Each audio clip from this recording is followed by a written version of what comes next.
रक्षाबंधन विशेष आईच्या हातची लापशी खीर कशी करतात तुम्हाला बघायची आहे का? चला आपण बघून घेऊया ऐकून. रक्षाबंधनाच्या खूप खूप शुभेच्छा तुम्हा सर्वांना. मी आज लापशीची खीर करून दाखवते आहे. हे बघा, हा बारीक असा रवा घेतलेला आहे. आता हा टोप तापला आहे, त्याच्यात आम्ही तूप घालते.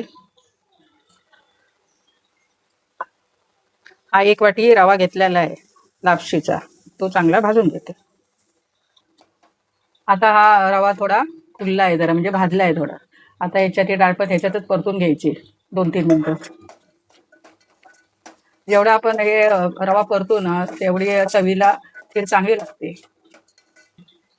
आता ह्या रव्यामध्ये मी पाणी घालते आणि पाण्यात थोडा शिजून घ्यायचं. 2 वाटी अशी घालते.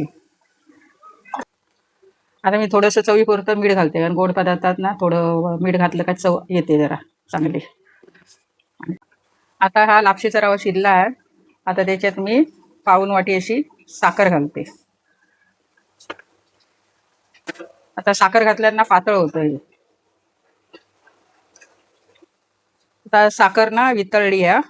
आता ह्याच्यात मी दूध आपलं पाहिजे तेवढं घालायचं.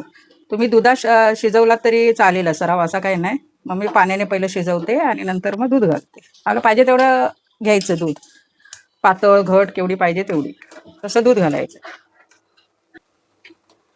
हे ना जास्त जरा दूध घालायचं, कारण काय माहितीये नंतर तो खुलत खुलत जातो आणि अशी भरपूर हे होते. आता दिसते थोडं पातळ, पण नंतर ना जसं वाफ जाईल ना तशी ती घट्ट होते. पण पातळच करायची थोडी, बघा अशी. झाली आहे खीर. आता ह्याच्यात मी जायफळ आणि वेलची पूड थोडी घालते. आता वरून थोडासा तूप घालायचं मग आणि चांगली लागते. ही आता खीर झालेली आहे माझी.